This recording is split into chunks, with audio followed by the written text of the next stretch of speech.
All right, I was thinking about it, but there we go. So we have started the recording, and Mackenzie's going to kick us off. Hi, so there are some names up there that I don't know yet. My name is Mackenzie Blackburn, and I'm the math coordinator for the district. Katie and I teamed up for this month's little PL tidbit to talk about math with SeeSaw, and specifically being able to gather some data for the kiddos and give that feedback. So what she's going to show you is endless possibilities. There is great opportunity for the kiddos to do spiral review. You can go up, you can go down. So if you need to extend learning for some kiddos who are on the higher end of your grade level, or even work a little lower, the stuff that she's going to show you is super awesome. It ties directly to standards.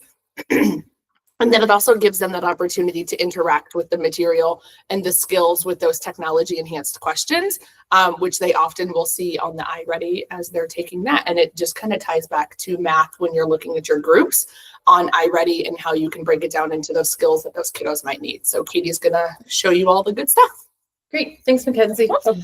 All right. So before I jump into the platform and share my screen, I just want to tell you, if you have not been in SeeSaw in a while, this is not your mother's SeeSaw. Like SeeSaw has completely changed. It has so many possibilities. Today, we're going to focus strictly on how we can look at some different types of assessment within there.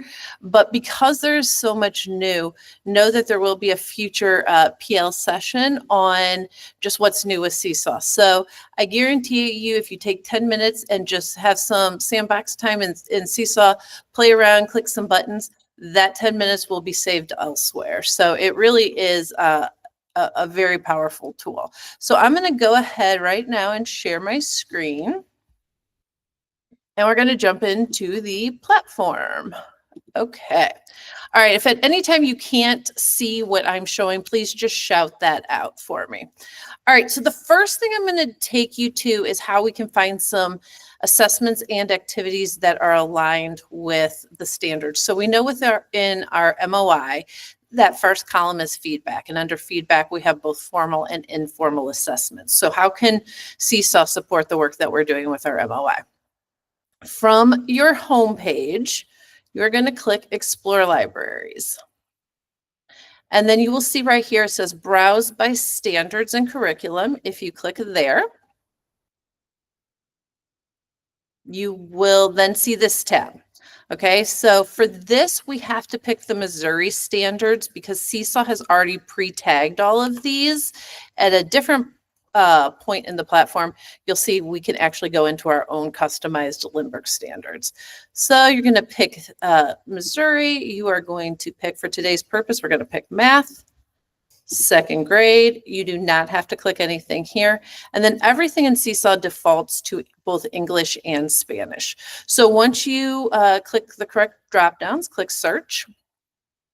And then you will see very quickly it comes up with quite a few things that are aligned to your grade level and the standards.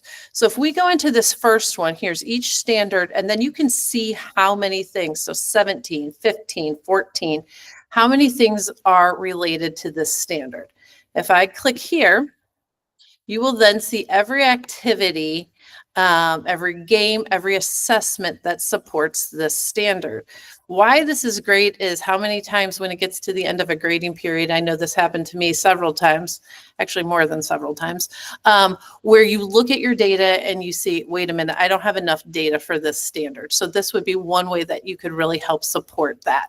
So if I go here, I can see that there's some calendar math.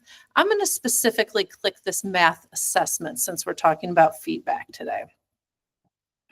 When I click this, there's a couple possibilities for it. One thing that we can do is we can actually use these as little class starters. We can use these as interactive class activities. So for instance, if I click present to class, this is also a great way if you haven't used SeeSaw in your classroom to get kids familiar with the tools without teaching them in isolation. So it's going to give you the directions. It's going to tell you exactly what to do.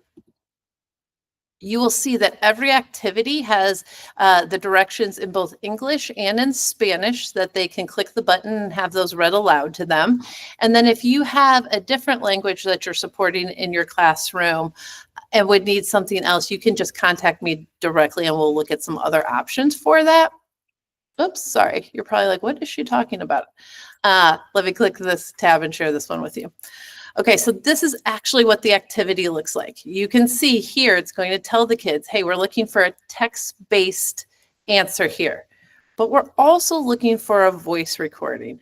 The power of this is we can gain so much information on our students by something like this, especially from this feature. When we listen to them, when they have the opportunity to explain their thinking, a lot of times they'll catch their own mistakes or where they went wrong in the process. But as we're gathering the feedback, you can tell pretty quickly where a kid's at when you listen to them explain the process of their work. So again, you could have this projected and have kids come up and do this as a class activity or a modeling activity. And you can kind of see how that looks. Now, if I want to assign this, let's say I don't want to do it as a class activity. If I click assign, it's going to take you here. Now you can assign assessments, activities, games, whatever you want within SeeSaw. You can either do it for the whole class.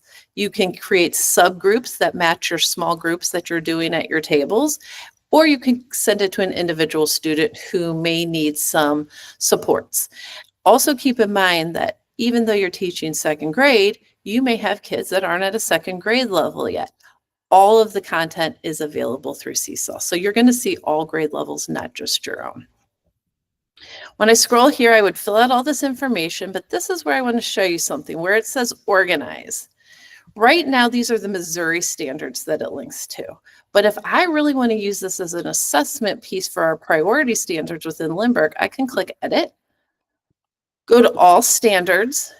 And if you click over here, you'll see where it says custom standards. That simply means these are our Lindbergh priority standards. So if I click here, again, I would click second grade and math. I would then just tag these standards that I wanted to gather that assessment data from. So once I've tagged those, let's just say, I don't even know which one I clicked, but let's just say I did that. You can also, if you're someone who uses folders as an organizational tool, you can choose that here. Again, if any of these things are new to you and you would like to know more, please just reach out to me separately and I'll be happy to support you in that. But here we can also see, it's going to ask us what kind of feedback we want. Mixed mode is the default, and that's going to be a combination of these two. But we also have a practice mode where it will check the students' work as they go. So if they're getting it wrong from the first question, it's going to let them know that. But if we put it in assessment mode, they're not going to receive their results until the entire thing is completed. So this can be a really great way to get that individual assessment and feedback. So the kids they will go into their SeeSaw, they will complete the activity, and then where does that data go? If I go back to, whoops, excuse me, there we go. If I go back to this, you're going to see your classes are at the bottom. I would click my class. And the unfortunate part about this is in my role, I do not have an account that is linked to actual students. So we're going to have to use our imagination for a quick second here. But if I click gradebook, I'm going to be able to see anything that I've assigned in SeeSaw, whether it's an activity or an assessment in this activities view. And then it would have all my students here, and it would tell me exactly how they performed on that assessment. So I could very quickly look at that and make small groups from that. The other thing, though, is we could look at it from a standards view. Again, I don't have this associated with a roster, so that's why you're not seeing anything. However, you would see all the standards that you've tagged for each individual activity, and you could pull the assessment data from there. Again, once you're in these, you would just populate this information. So that's one way you can search for information and assessments directly by the standard. Great, thank you. I'm going to, Mackenzie keeps me on time here, so that's great. I'm going to go back to home. I'm going to go to explore libraries. I'm going to click math and the grade. And I'm going to scroll down. Now you will see all the activities that are listed, lessons, but today we're going to focus on collections. If I go to collections, this is a powerhouse of information for you. Again, these are ready to go. These are vetted and standards aligned by SeeSaw, and it will collect that feedback and that data for you. 2 places I want to bring your attention to. First one is math assessments. Again, I'm in 2nd grade. If I click here, I can very quickly see that there are 23 lessons with assessments that I could assign to my students. It's going to look just the same as if when I did it before. So you can either present to the class or assign it. It will also give you that option to tag the Lindbergh standards in there. Whoops, let me go back one. Let's go back 2. Okay, so then also, I think that's telling me it's my time, but I'm going to go one other place with it.